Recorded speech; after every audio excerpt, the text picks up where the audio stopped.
Hello, this is Flurry Moon, welcome back to my channel. The cool thing about My Little Pony is that it means something different to just about everyone. If you were there for the beginning of the franchise in the 80s, you probably see My Little Pony as the iconic 6 ponies that basically started it all, along with the 1986 film, My Little Pony the movie. If you were a 90s kid, chances are you associate the brand with these tall, majestic, more mature looking ponies that were pretty much gone in a flash. Skip to the 2010s, arguably one of the most successful eras for the brand. I'm not sure I even have to say why. You know why. You may not think so much about the toys regarding this generation, but the iconic animated series My Little Pony Friendship is Magic that reached levels of popularity I'm sure nobody involved saw coming. Because of this, the generation that came directly before this massive success has very much been overshadowed and, in my opinion, forgotten. The forgotten era in question, Generation 3, beginning in 2003, ending in 2009. The iconic toys that 2000s girlies grew up with.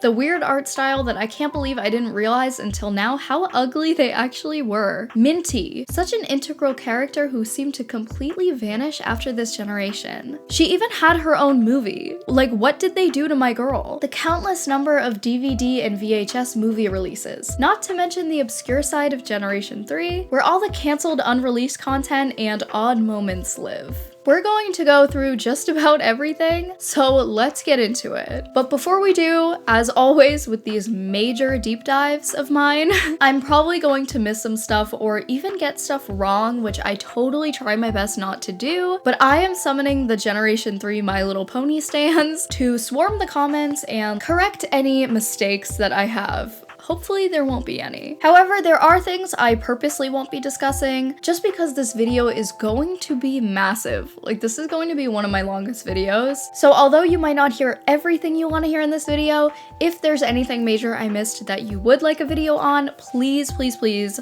Sabrina be like, let me know in the comments. With that, let's get right into it. I really want this video to be almost exclusively about Generation 3, of course with mentions and comparisons to Generation 4 later in its own section. However, I can't leave those with zero knowledge about the topic, with no backstory whatsoever, so just a quick history of the franchise itself. My Little Pony, first known as My Pretty Pony, was a toy line released by Hasbro in 1981 that consisted of a plastic pony toy that could actually move its ears, tail, and wink all on its own. Hasbro would later release 2 other color variants of the toy, along with a special My Pretty Pony and Beautiful Baby that included a smaller pony alongside. I loved reading about this and seeing them get closer and closer, like My Pretty Pony, Baby Pony, you're almost there.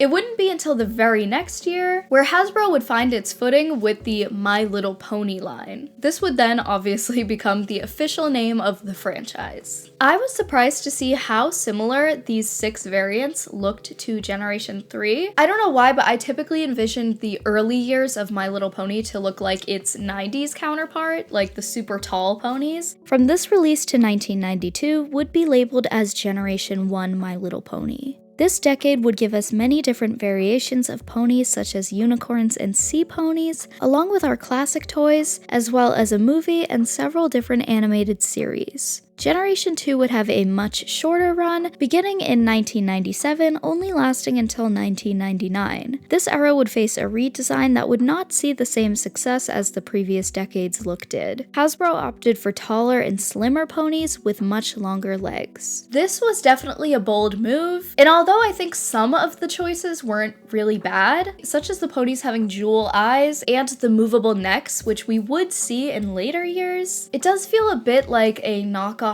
or off-brand My Little Pony. Like, they're pretty pony toys, but they don't necessarily feel like My Little Pony. I don't know, but that's just my opinion because obviously I grew up with Generation 3, which we will be hearing quite a bit in this video. Also, you guys, I am sick. I totally forgot to mention, so if my voice sounds really weird, I'm sure it does. Also, I tried to embody like Pinkie Pie with my look today, but I fear I'm giving more pink eye than Pinkie Pie. What are we drinking today? I have an iced cookie dough whipped coffee.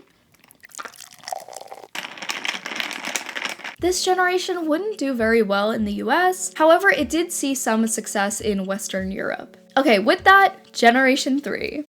Okay, so I know that was a pretty quick rundown, but I really don't want to get too carried away with the history, but if you guys would like a whole video just on My Little Pony itself, I would absolutely do that for you. But now let's get to the main topic of the video, which is Generation 3. This video will be split into sections because I feel like that's the best way to go through every single topic thoroughly without getting too distracted, which I tend to do. This also gives you guys the chance to skip to the section you prefer using the timestamp. So we'll begin with the toys, then go over the movies, some other stuff, the beef between G3 and G4, and finally the obscure side of Generation 3. 2003. Beginning in 2003, this era's design would definitely take inspiration from the original 80s concept, but this time targeting an even younger audience than ever before. The franchise returned to more condensed, young-looking ponies as opposed to the mature concept they went with in the 90s. The toys would consist of short ponies of various colors, themes, and poses, each one with their own individual cutie mark symbol representing their personality and hobbies. Every pony would also have a My Little Pony engraved magnet under one of their feet, as well as a hoof heart of various colors on the side of their hooves. These toys were my entire childhood, genuinely. Littlest Pet Shop was definitely a close second, but absolutely anything My Little Pony, like, I was on top of that shit. The toys, the movies, the merchandise, you name it. Generation 3's plot would take place in Ponyville, with a main location being the Celebration Castle. We would see quite a bit of this place in the movies, okay? Not my Celebration Castle, but I know my way around. For such a glossed over generation, G3 released over 800 ponies. They were everywhere. The types of ponies are separated into different categories, such as Earth, Pegasus, and Unicorn ponies. Within the first few years, we only saw the basic Earth ponies, but would be introduced to those special variants in later years of Generation 3. These releases would also be distinguished by their poses. Over 40 different poses for the figures were utilized from 2003 to 2009, and most of the time, they were named after the pony that first debuted the pose. For example, Pinkie Pie, as part of the Glitter Celebration series, would be the first ever Generation 3 pony to be released. This specific Pinkie Pie was also in a basic walking pose, so this pose is typically referred to as Pinkie Pie's walking pose. Most poses are reused quite a bit throughout the years, however there are releases that are considered unique or rare based on the fact that only one pony would be released in that exact mold.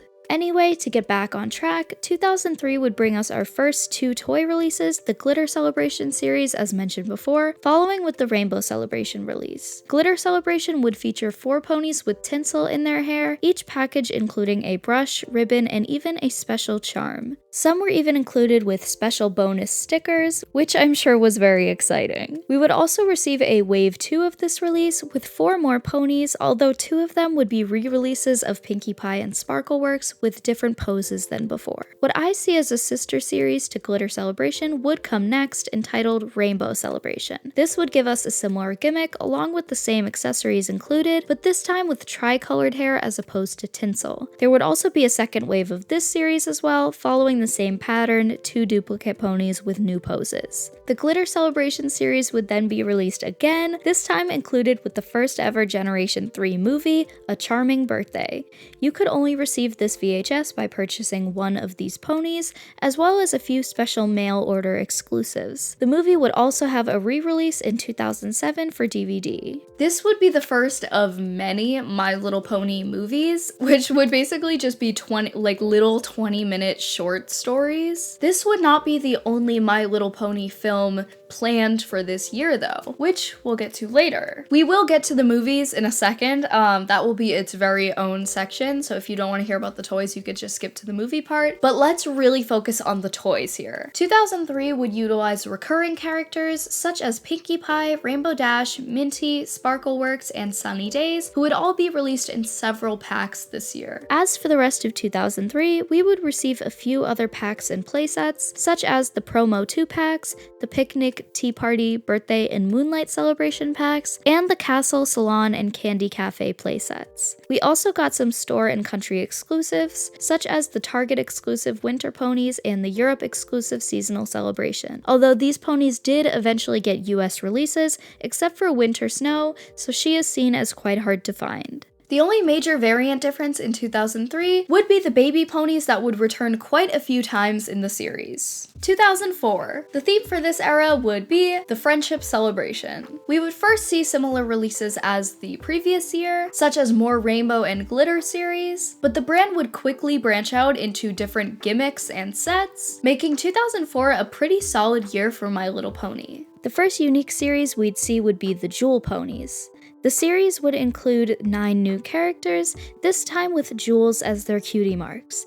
This won't be the last time Hasbro utilizes this design choice, which is a win for me because I really love these unique releases. Continuing the trend of new designs, we would see the debut of Sparkle Ponies, which I do have to say, I absolutely ate up. These ponies would not only include tinsel hair, but sparkles on their noses. I always thought this looked like little freckles, and I am obsessed. I low-key wish they did this way more than they actually did. A few different fashion-themed packs would be released, and we'd even get a Disney Princess Ponies series with 4 different ponies in different colored princess dresses, each representing a Disney princess. Minty representing Ariel, Kimono as Belle, Pinkie Pie as Cinderella, and Sparkleworks as Aurora. It's interesting to me that these 4 ponies would be chosen for this pretty big collaboration, yet Pinkie Pie would be the only character the franchise chose to keep around in the long run. We'll be going over Minty and the mystery of what happened to her, but can someone tell me what happened to Kimono and Sparkleworks? 2004 would also be the release for the So Soft line, which I completely forgot existed until right now. They were basically plush-bodied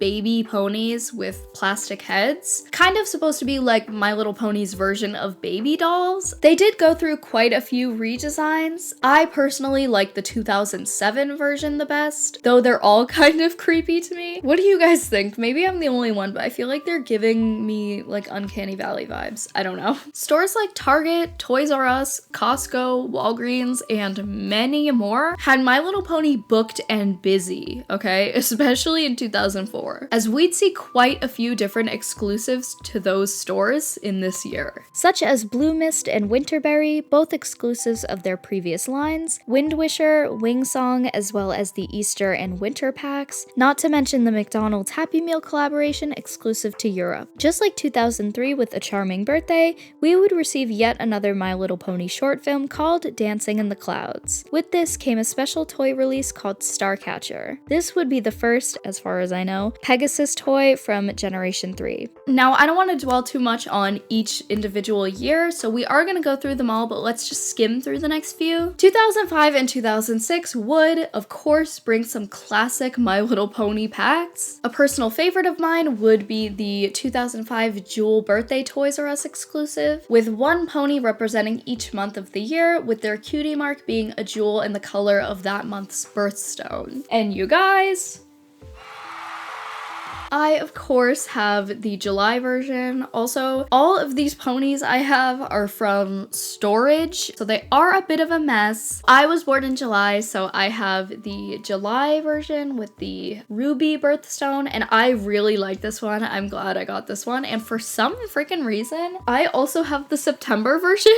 I don't know why, but I'm gonna choose to believe little me subconsciously chose the month that my future boyfriend's birthday would be in. So this is Louie's pony, everybody. I really like this one as well. Honestly, they slay. You guys, my voice is driving me insane. I'm so sorry for how stuffy I sound. As you could see by this background, I was a huge fan of My Little Pony during this time. I was born in 2002, so I was the exact target audience for Generation 3 My Little Pony. And yeah, I needed them all. My poor dad, my mom would be like, she already has like 300 ponies. And my dad would be like, but she wanted it. The Scootin' Along packs gave me one of my favorite characters, Scooter Sprite. Her hair is actually in good condition. You know what I realized? The ones with tinsel hair don't stay nice for very long. Like this hasn't been brushed in literally probably like 15 years. And it's still, like, she's still kind of slaying. Anyway, the next few years would start introducing Pegasus ponies. While admittedly admittedly mostly sticking with Earth ponies, we'd get a few Pegasus releases here and there. As much as I do find the different types of ponies cool, I personally am more of an Earth pony girl, maybe just because I'm like a basic bitch. I was, however, obsessed with the idea of Pegasus ponies as a kid though. Like when that was introduced, my world turned upside down. I was like, what do you mean they could fly? I don't know, tag yourself. Am I giving Earth pony? What pony do you guys think I am? Comment below. Me just being annoying. 2006 would give us back-to-back bangers with the Pretty Pattern and Divine Shrine ponies. No, not Shrine. I'm playing too much Zelda. And the Divine Shine ponies. And oh my god, was I obsessed with these releases. And I have some crashing down. No. These are the Pretty Pattern ponies. I personally really like this release. Maybe just because I'm like a gradient girl. Like I love like the ombre moment. Yeah, I just thought she was really cool. I feel like they could have done better with the cutie mark. That's just me. And the Divine Shine ponies. Like get a load of this. Maybe it's just because I'm really obsessed with that kind of like early 2000s like see-through like controller. I'll put pictures, you guys will get it. So this just kind of like is reminiscent of that time. I don't know if you could see, but she's like kind of transparent. I like how they didn't mess with the molds or give them like weird facial expressions. I don't know, maybe I'm just traumatized from Littlest Pet Shop trying to do literally anything different, but I do like when My Little Pony branches out a little bit. We'll get to them branching out in a bad way later. Breezies would also become the new babies, as they would begin appearing in various packs released in 2006. Breezies are miniature fairy bug ponies, ? And they were featured in a couple different DVD movies. I thought they were absolutely adorable in the movies, and I don't dislike the toy version, but I also don't necessarily think they were translated very well. Like, what happened here? We'd also get more birth month ponies, this time with flowers representing each month. This year, we would actually end up getting Halloween ponies, which I'm pretty sure we never saw before, which is very exciting. Fan reception. So before we get into the later years or the downfall of Generation 3, how did My Little Pony fans feel about the generation thus far? Yes, Generation 3 had been a smash hit with tiny little girl children, mostly ages ranging from 3 to 7-ish, completely taking over girls' toys as we knew it. But what about the older collectors, who had been fans of the franchise since the early days, well before Generation 3? I'm looking back on G3 fondly because that's what I grew up with. The nostalgia blinders are in full effect, okay? But objectively, what did adult collectors think of G3 at this time? It's super lame to say the opinions were decently split, but that's just the truth. Going through old My Little Pony forum threads from around 2005 to 2006, many posts reminisce on the quote good old days and strictly only collecting G1 and G2 ponies, claiming G3 releases were getting old quick. December 3rd, 2005. Is anyone getting tired of G3s? I think I am.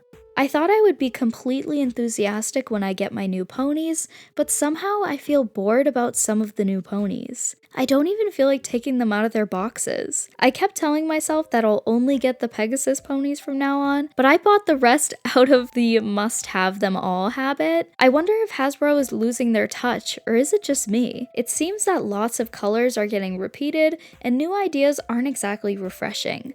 I need to go on a pony adrenaline drip. Many comments agreed, either claiming the new releases felt too gimmicky, or that they never had interest in collecting Generation 3 to begin with. Others complained the only thing Generation 3 was taking a toll on were their bank accounts, as they were rushing to stores whenever a new pack would drop. Just wanted to take a look at the real opinions and discussions amongst older collectors at the time, as sometimes sales themselves don't tell the true story of how the real fans felt. Although I have rose-colored glasses literally cemented onto my face, G3 was the newest generation at one point. And just like how I felt when Generation 4 rolled around, not everyone was feeling it. Now let's move on to 2007. This is the year where, in my opinion, we initially started to see some decline. And not that there was really anything wrong with the 2007 era, there wasn't necessarily anything right either. She was just coasting, you know? We got some cute and fun ponies, and we saw the rise of the Ponyville series as well. Although introduced in 2006, 2007 would be the year we started to see more and more of these tiny, completely plastic ponies released as Ponyville. I remember having a few of these, and I liked them enough. The figures themselves were sort of reminiscent of the McDonald's toys, so I'm sure they were cheaper and probably easier to make. I personally think the star of these sets, though, were the accessories. That is definitely one thing that stood out to me during this time. I want to say I had the birthday pack or something similar, and I really enjoyed the food-themed accessories. I still do, I just like food. I have some. Oh, they're way back there. Okay, hold on. No! No! Here they are. You could not comb their hair or anything. Everything was plastic. While I think this was a decent enough business move, as kids were starting to move on to smaller plastic toys, see Littlest Pet Shop, it did in a way alienate the fans who were here for the classic ponies the brand had been known for the past 3 decades. However, at the end of the day, this was a toy line for children. Of course, they were going to try to follow the trends to keep the brand afloat. However, in my opinion, you do have to tread lightly and not stray too far away from the original plot, which soon things would get worse. In fact, 2007 would be the year that fans would hear the heartbreaking phrase, Core 7 Ponies, at the 2007 licensing show. In 2008, we would fully learn the weight of this term and what exactly it meant, but at the time, fans caught wind of the news and began scrambling. In the forums, most of these comments are literally in denial, as the idea of just 7 ponies, promoted not just on the merchandise, but the toys, seemed like a wild idea. Report from licensing show, quote-unquote Core 7, bad news for MLP. June 25th, 2007. Well, I, for one, cannot wait to see what they mean by this. Hopefully it is just for merchandise. Well, if this turns out to be true and literal, then this marks the end of G3 pony collecting. Can we say bye-bye, ponies? Bad move by Hasbro. Seriously, what kid wants rehashed ponies? None that I know, because it'll come back to, I already have that pony, I want an LPS or something else. Why does Hasbro have to go to extremes? The problem was having way too many ponies, then putting quantity above quality at thousands of characters being put out. Now they are going to the other extreme, only focusing on 7 characters? Nuts! Asking at the toy fair sounds like a good idea. I'm in the I hope this is just the merchandise pool. If it is just the merch, that makes sense, but also seems odd. Don't we generally just see a small handful of ponies on merch already? And how does limiting the ponies who get stuck on t-shirts develop their characters? But given how few ponies we're seeing right now, I'm not exactly surprised if this is the beginning of the end. I kinda had a bad feeling things were going downhill. And finally, the comment I've been waiting to see while scouring these forums. That's so sad. I want more than 7 ponies. And where did Minty go?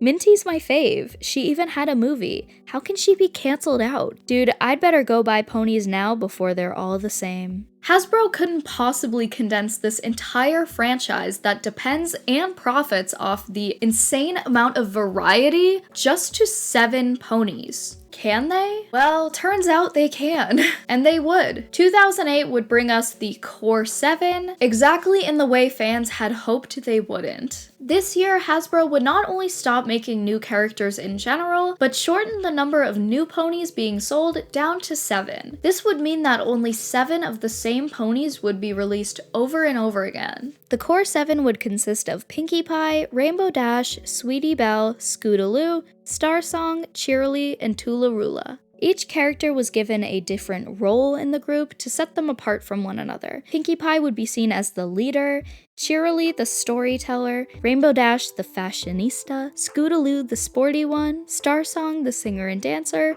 Sweetie Belle the baker, and Toolaroola the artist. Aside from the toys, a few changes would be made to the characters for the general media and merchandise. Rainbow Dash's whole personality would get a facelift, completely ditching the whole British posh voice and giving her more of a childish personality, even recasting the voice actress. Rainbowy ravishing darlings, thanks for your help.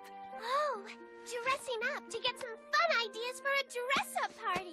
Not to mention Toolaroola. This girl had a completely different look before the Core 7, with some fans speculating her original design and name were inspired by the Celtic Spiral of Life symbol and the song Tooralooraloora,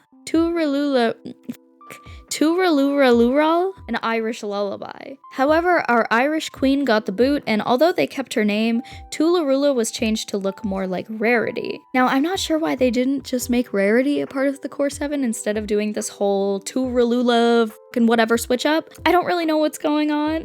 I do have an original Toolaroola, by the way. Cheerilee is also a new pony created for the Core 7, although I'm pretty sure she was just Cherry Blossom renamed. We ended up getting Meet the Ponies on DVD, a series of 5-minute shorts starring the Core 7 ponies. Anyway, collectors hated the Core 7, literally calling them the Bore 7. Not necessarily hatred for the characters, but it made collecting Generation 3 not fun anymore. And I can't really blame them. Who would want to buy the same exact ponies in mostly the same poses over and over again, just in different sets with a couple of new outfits here and there? I mean, I would, and I did. I understand Hasbro was trying to make these 7 characters really catch on, and although this would kind of be the foundation for Friendship is Magic and Generation 4, which would do exponentially well, G3 was focused on more of the toys than any other media. So it's no surprise to me Generation 3 fell off not long after the Core 7 made their debut. Now, Core 7 ponies weren't the only ponies being sold in 2008, but there was absolutely a shift of focus onto these 7, and the only ponies that weren't Core 7 that were being sold were kind of like special editions and stuff. Not to mention the Ponyville series was starting to get a little out of control. The original sets were okay, maybe even great. I liked them a lot, but some of the sets they began releasing in 2008 started trying to make the ponies look more human-like. Like, just take a look at this Pinkie Pie. This should be illegal. Fans were horrified, and I don't blame them. What was Hasbro doing here? Fans felt like Hasbro was trying to make My Little Pony into Polly Pocket or something, when that's just not the franchise at all. 2009 would be the last, major year for Generation 3. I know some people consider 2010 to still be Generation 3, but 2009 would bring more unwanted change to this era with a whole new redesign. This style would be labeled as G3.5. And you could definitely see the early inspiration for the Friendship is Magic redesign. I have one right here. This is the only G3.5 pony I have. I don't know if I had opinions as a child. I was just like, oh, okay, they changed it. I was kind of getting over My Little Pony anyway, so I was like, all right, I'm growing out of it, they're changing it up, whatever. I still played with this one, but as you could see, it wasn't as iconic to me and didn't really get me back into collecting My Little Ponies. And also, why does it have words on it?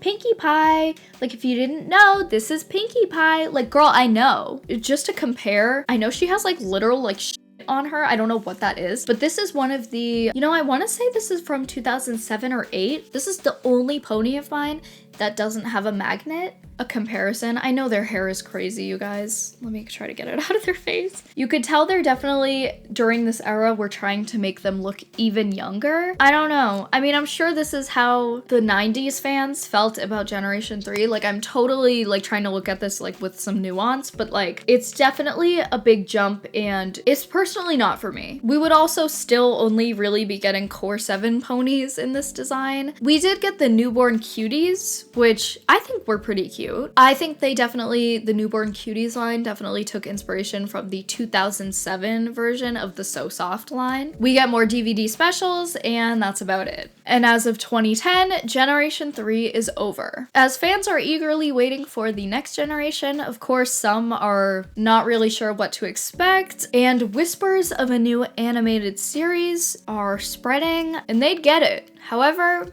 we're not there yet. So this might be a good time to talk about my experience with My Little Pony toys. So I grew up with two brothers. My older brother was literally the best. I was so freaking obsessed with him. I thought he was literally 30 years old. Like, I thought he was the oldest person alive. He was 7. I wanted to play with my ponies. He wanted to play war.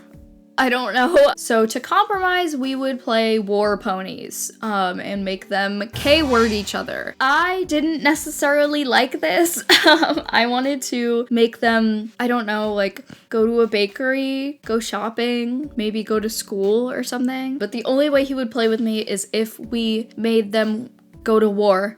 I do remember, I feel like Scooter was a big character in War Ponies. Pinkie Pie was the main general or something? I don't really know. He would literally not let me be Pinkie Pie, even though I wanted to be her so bad. But she was a main character, and I guess I didn't know how to move the war along. I don't know. Let me know if you guys have similar experiences with growing up with brothers, or if you are a boy, if you grew up with girls. Like, how did you compromise? I'd love to hear about that in the comments. Rare releases. If you watch all my videos, this section may sound familiar to you. That's because I just talked about the rarest G3 MLP releases in one of my last videos. However, this video is a deep dive into all things G3, so let's go over some of the rarest ponies before getting into the movies. Anchors Away would be seemingly the first limited edition store exclusive of G3, being sold as a Costco exclusive in 2005. This would be the only time Anchors Away would be available to purchase,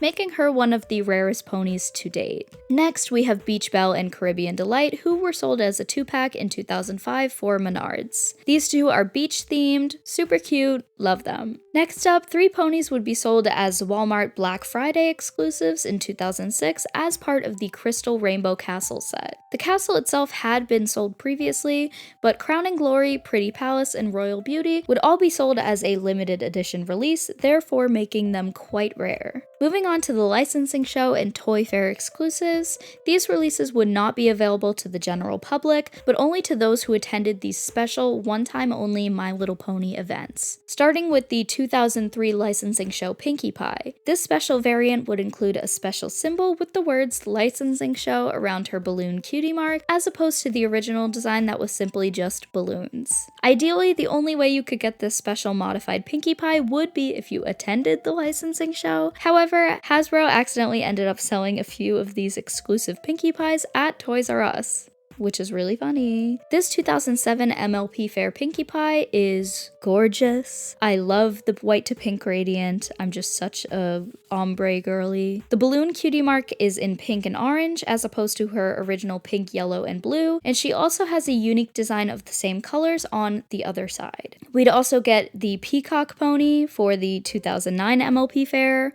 So freaking cool, I'm obsessed with this one. As for Comic-Con, 2007's release would be the superhero pony, which would include little comic phrases on her legs, such as kapow and zoom, and also had superhero costume accents painted on, which is such a nice touch. The next year's Comic-Con exclusive would be the Ninja Pony, with the villain debuting the following year. The villain pony is insane. I talked about this in the last video, but I'm obsessed with it. It has 2 different sides. It's like split, like it's crazy. I'm obsessed with it. That brings us to the rarest Generation 3 My Little Pony, Rosie Posey. This pony was only available to receive as part of a gift for those who attended the 2005 Hasbro Children's Hospital Charity Ball. This is a pink pony with purple, yellow, and blue hair, and its cutie mark included a dolphin symbol surrounded by a purple flower and the words Hasbro Children's Hospital Caring for Kids. Rosie Posey was given in a sealed bag, included with a small card reading, "Meet Rosie Posey, a pony with a cheerful smile and a warm heart for all the friends of Hasbro Children's Hospital. In celebration of the 2005 My Little Pony Friendship Ball, please take Rosie Posey home with our compliments and gratitude for making this year's ball a great success." The movies. This is probably my favorite part of this video. These movies were literally my entire childhood. I know I say that all the time, but I don't think you guys understand. I would rewatch them over and over again. I knew exactly what was gonna happen. I didn't care. It was just like, it felt like they were made for my soul. Like, I can't explain it any other way. I loved it all. The animation, the voice actors, the colors, the characters, the incredibly low stakes. Everything about it just spoke to me. And now I get to talk about each and every one of them. A Charming Birthday. This would be the first ever Generation 3 movie, released initially on VHS in August of 2003, and again on DVD in 2007. The plot is pretty basic, like most G3 movies are. This 20-minute movie would star Minty with her quest to surprise Kimono, who is the wisest pony in Ponyville, as she is the only pony in Ponyville to have never been surprised on her birthday because she is just too freaking smart. The ponies want to surprise Kimono with friendship bracelets but can't decide whose she would like the best. Unfortunately, they need help from the wisest pony in the land, who just so happened to be Kimono. So Minty gives her a hypothetical situation in order to get a roundabout answer. Kimono is sus as hell, but suggests that each pony should add their own special touch to one bracelet instead of everyone making their own. Not sure why they'd need her to tell them that, but I need to remember this is for literal 3-year-olds. They're able to surprise Kimono, the end. This one is fine. Like, it's good. There are better ones, but this is the beginning. It's basic, giving us our plot, giving us our characters. I can't really complain. Moving on. Dancing in the Clouds. This one slaps, honestly. Loved it as a kid. I like it watching it now. In my opinion, Dancing in the Clouds story takes a bit of a backseat to the visuals. However, I was not complaining as a kid. Released in 2004, this story surrounds Twinkle Twirl needing an extra special dance routine for the extra special friendship ball that is, of course, happening that same night. This plot had me stressed. Like, what do you mean you have nothing planned? It's tonight. Like, as an anxious OCD girly, I swear I've had nightmares exactly like this. You need this very specific thing that you didn't know was going to happen until right now, done by tonight. Everyone's waiting. You have to get on stage. You're late. Thankfully for them, crippling mental illness does not exist in Ponyville, so Twinkle Twirl simply asks Sky Wishes if she could wish for Twinkle Twirl to come up with a good idea. The major theme of this episode is catch a kite and you catch a wish. So of course, they both say this as a kite flies by. This leads them to this butterfly roller coaster thing that was literally my Roman Empire as a small child. I don't know what it was, but the way that it was animated and all the ponies acting like they were having the time of their life, it was everything to me. Anyway, this gives Twinkle Twirl the idea of a dance in the clouds routine for the friendship thing. She tries to teach the other ponies, but they're just like not getting it. And to be fair, I can't really blame them. Like, what do you mean? Every time they're like, wait, what's the next step? She's like, just remember the roller coaster.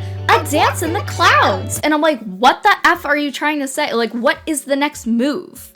Is it a ball change? That would send me spiraling. Anyway, Twinkle Twirl is losing hope and Sky Wishes feels bad. She makes another wish to help her friend, and that's when she sees, you guessed it, a kite. She chases it in hopes of catching it. She makes her wish of learning to dance in the clouds to help Twinkle Twirl, and her wish is granted by Starcatcher, a Pegasus pony. She uses her tiny butterflies to help Sky Wishes fly, and shows her the Pegasus pony's home, Butterfly Island. She must keep this a secret from the rest of the ponies, though. Anyway, Sky Wishes shows up to the friendship ball, helps all the ponies dance in the clouds using the little butterflies. They win, story's over. This one was definitely a bit more riveting than the last one, and introduced a whole new species, the Pegasus ponies, which is pretty cool. Friends Are Never Far Away, released in 2005, is actually a continuation of Dancing in the Clouds, which is pretty cool. I did not know that the stories even went together. For some reason in this one, Starcatcher's tune has completely changed and she is now totally cool with the idea of meeting the other ponies. Whatever happened to, we must keep this a secret? Starcatcher and Sky Wishes both spend time convincing their groups that there's nothing to be afraid of, and even though the other ponies are different, they can still all get along and be friends. The Pegasus ponies attempt to build the courage to go to the party, but alas, they are simply too shy. The Earth Earth ponies decide that in order to solve this issue, they will bring the party to Butterfly Island. This ends up working, all the ponies have a blast, and there is a ginormous ice cream tower that also was a core memory for me. Bonus points for Starcatcher flying through one of the scoops and ending up engulfed in ice cream,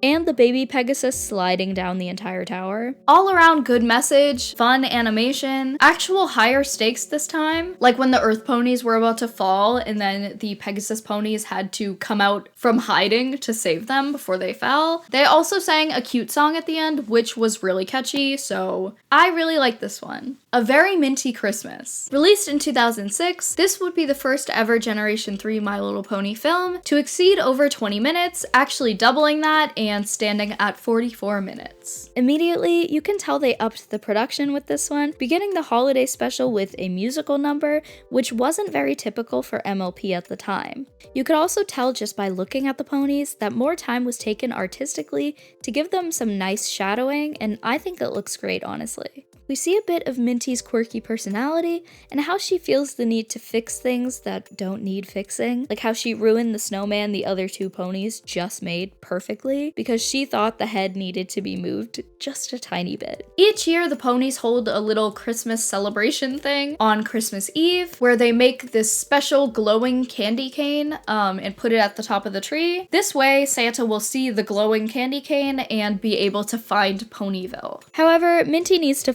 it up somehow, so she decides to move the candy cane just a little bit, which causes it to fall and shatter into a million pieces. Santa won't be able to find Ponyville without the glow of the candy cane, so Minty is absolutely losing her shit right now, as she has just basically ruined Christmas for everyone. Although she attempts to tell her friends what she did, everyone is way too busy to hear her out, so she has to figure it out on her own. Forget what I said about wanting higher stakes. This movie had me stressing at every second. Minty, I like her. The girl stresses me the fuck out. Minty decides she needs to be Santa and give everyone gifts to make up for her mistake. Minty loves socks, so she's thinking, let's just give everyone all my socks. There's a musical number about socks, it's only okay, the ponies dance weirdly, and we move on. As she's giving away all her socks to the ponies in the middle of the night, Pinkie Pie wakes up and is like, what the F are you doing in my house? Minty fesses up, Pinkie is pissed for like a second, then feels bad that Minty has been giving away all her favorite socks just so nobody would be sad. Pinkie comes up with the idea of possibly going to the North Pole to talk to Santa, and Minty takes that idea and literally runs with it. Like, she goes alone in a hot air balloon that she cannot control. She runs into Thistle, the Pegasus, who helps her find her way.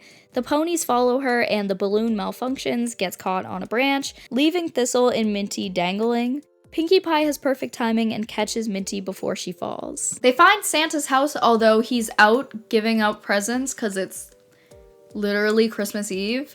Minty apologizes again, but the ponies are honestly just glad that she and Thistle are okay. The ponies return to Ponyville and see the tree with Minty socks hanging from it with all kinds of presents in them. Which means Santa did come after all, which means the candy cane didn't mean shit to begin with. Low-key was shook at the next part though. Minty finds a note hanging from the tree from Santa saying he likes her sock idea and is going to use it from now on.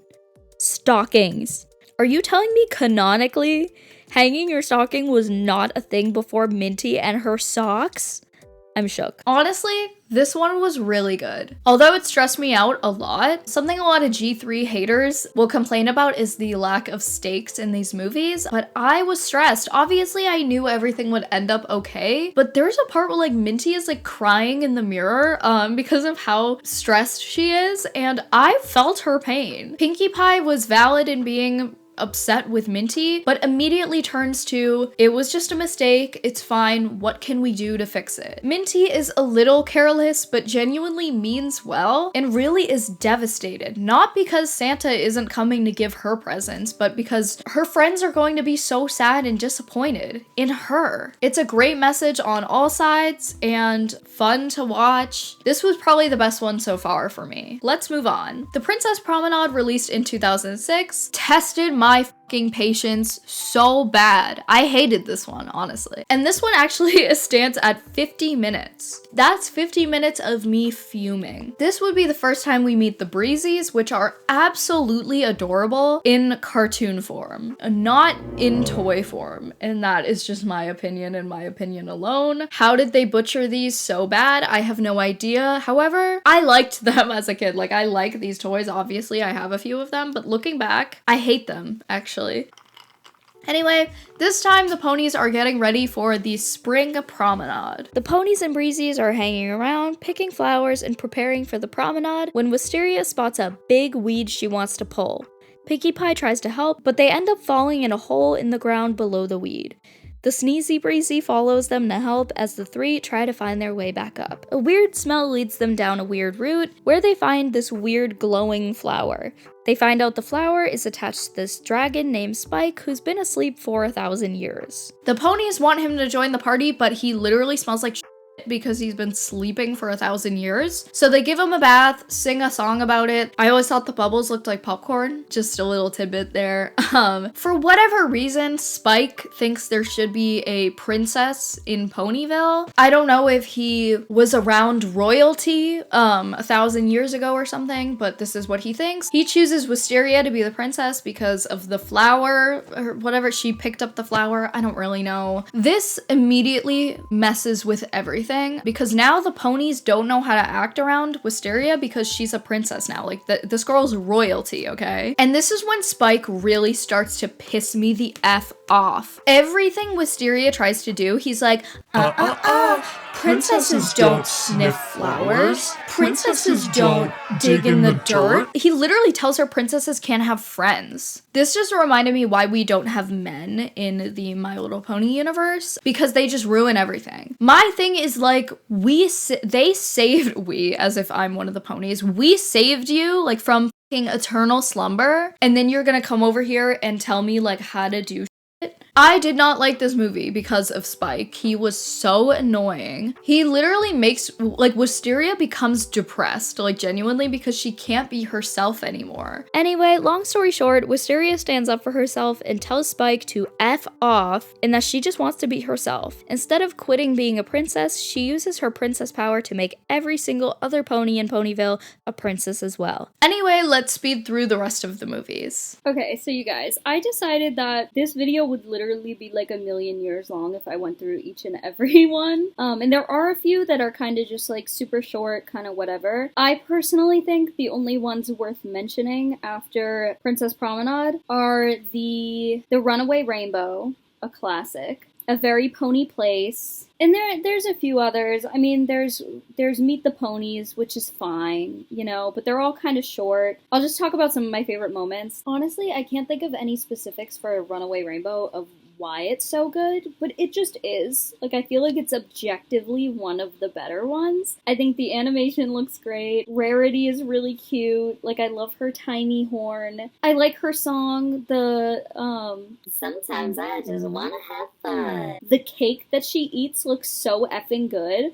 Like, it's literally just, like, plain, like, 3 colors. And as a child, I was like, give me that right now. The Runaway Rainbow has a song called, well, I don't know what it's called, but it's You'll Get the Giggles or something, and it slaps. I used to love this song. I would run around singing this song. I had a unicorn pony, like, it wasn't even My Little Pony, it was like a plush that I would just run around and sing this effing song.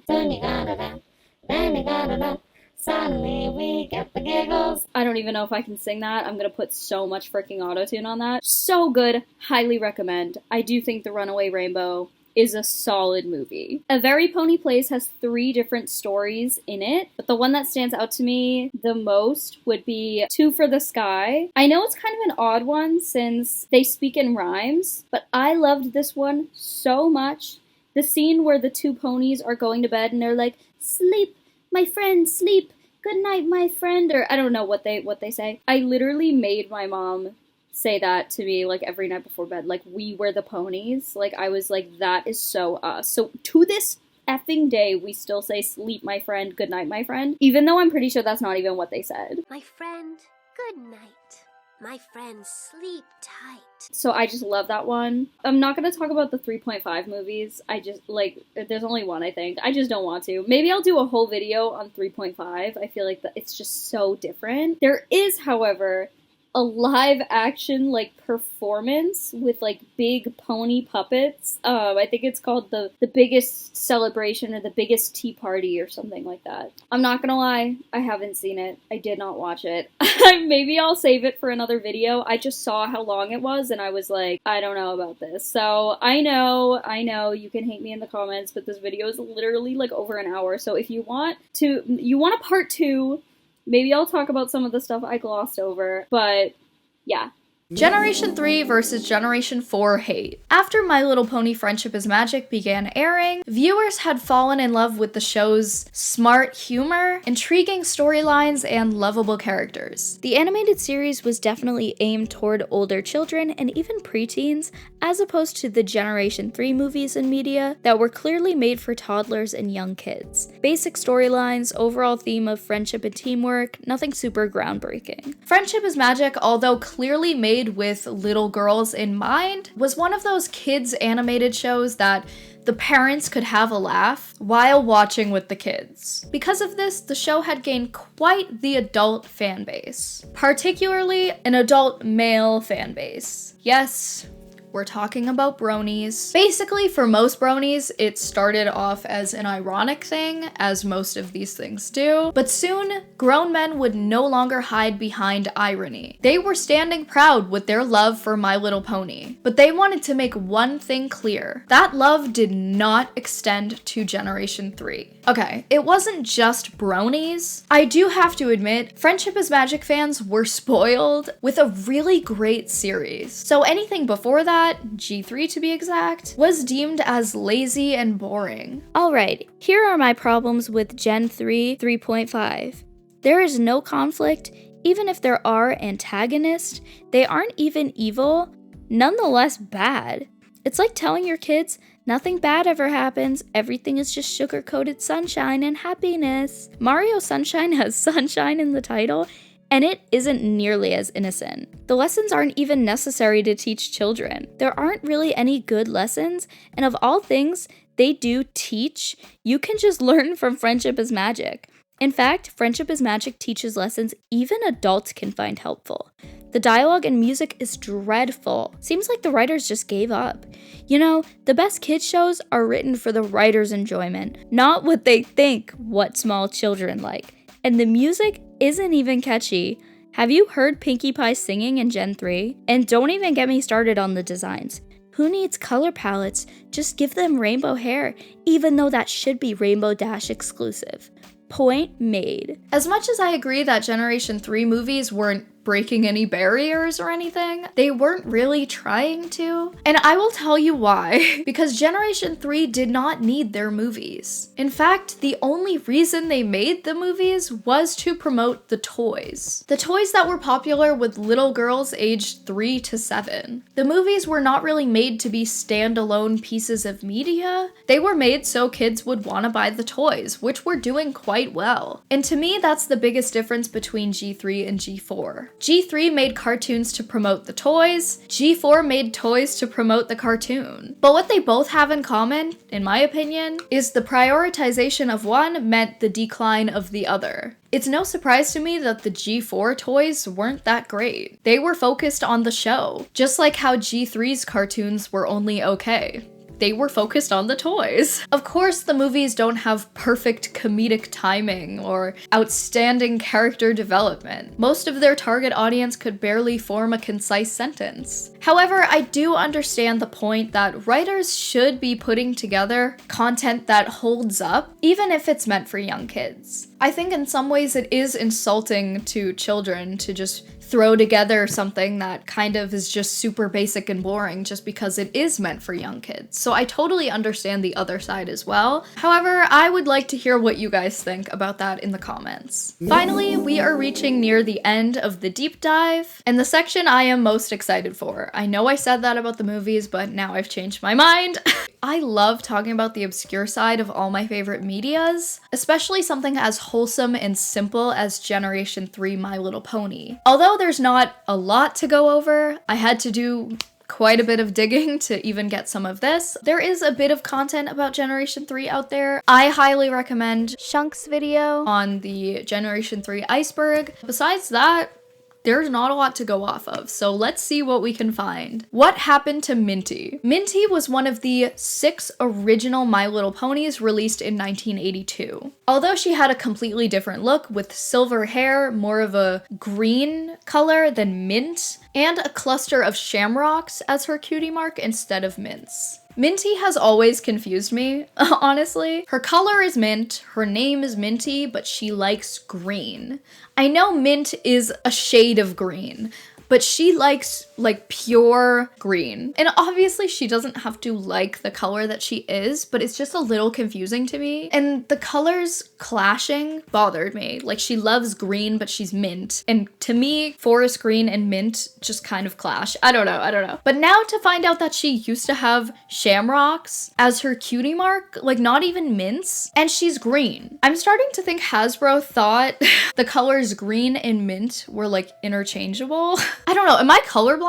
They're like so different to me. Anyway, I'm getting sidetracked. My point is, Minty was one of the original 6, which inherently makes her iconic and memorable. Not only that, but in G3, she was kept as a pretty important character, playing a main role in most of the movies she appeared in. She even got her own movie, A Very Minty Christmas. Her name is in the title. So when it came down to the Core 7 in 2008, why was Minty given the boot? Looking back, it's shocking to me that Minty was not given a spot in the Core 7. Not only that, but replaced by Cheerilee and Tularula, who were given redesigns and renames to fit the standard. Minty was right there.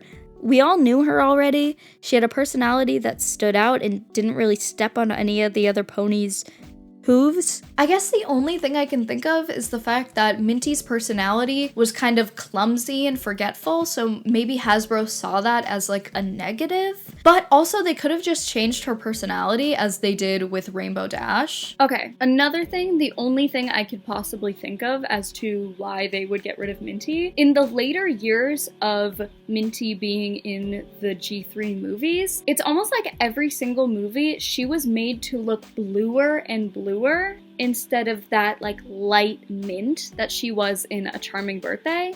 So my only thought process is that they thought she looked too similar to Rainbow Dash and just kind of like chose between the two, when if they just gave her her original mint color, like look at her next to Rainbow Dash, they look completely different. Like they would not be mistaken for each other, in my opinion. So that's the only thing I could think of. That's something I noticed after filming this, watching the other movies, and being like, why the F is Minty so blue? Anyway. However, her lack of appearance in the Core 7 and Friendship is Magic is evident. Many fans describe Minty and Pinkie to be parallels to each other. Pinkie being kind of the perfect, put-together, responsible leader. Then there's Minty, the chaotic, messy, silly pony with a big heart. The two coexist perfectly, and it's a shame to see that bond was overlooked, as I think it would have translated perfectly in an animated series like Friendship is Magic. However, despite her absence in the show, besides this like 2-second clip where she doesn't even have any lines, Minty would still be used in merchandise and sold as a toy quite a bit in Generation 4. And when I say quite a bit, I really mean it. Countless toy sets, commercials, merchandise art. She even got a Build-A-Bear. She has no lines. She's not even a main character. Why is she there? It's almost like they wanted to use her likeness to sell merchandise because she looks great next to the other characters, but they don't care enough about her character to actually include her in the media that they're using her to sell, if that makes any sense. There's a great video regarding this topic if you'd like to hear more about it. I highly recommend this video, The Curious Case of Minty, The History of My Little Pony's Missing Main Character by Pink Mantis. I find this topic so interesting. It's crazy to me, just like as someone who consumed so much of that Generation 3 media, Minty was everywhere, like genuinely. To me, it's like if they didn't include Rainbow Dash, you know? Anyway, moving on. Prototypes. Minty's original concept art shows her with seafoam green hair and white highlights. It's unknown as to when the decision was made to make her hair pink, or why. Similarly, in 2017, a post was made in the MLP Trading Post forums discussing an old pamphlet from 2003 listing Pinkie Pie very clearly as purple. This honestly just makes no freaking sense to me. It actually pisses me off. Obviously, my voice is so effed up, I'm sorry.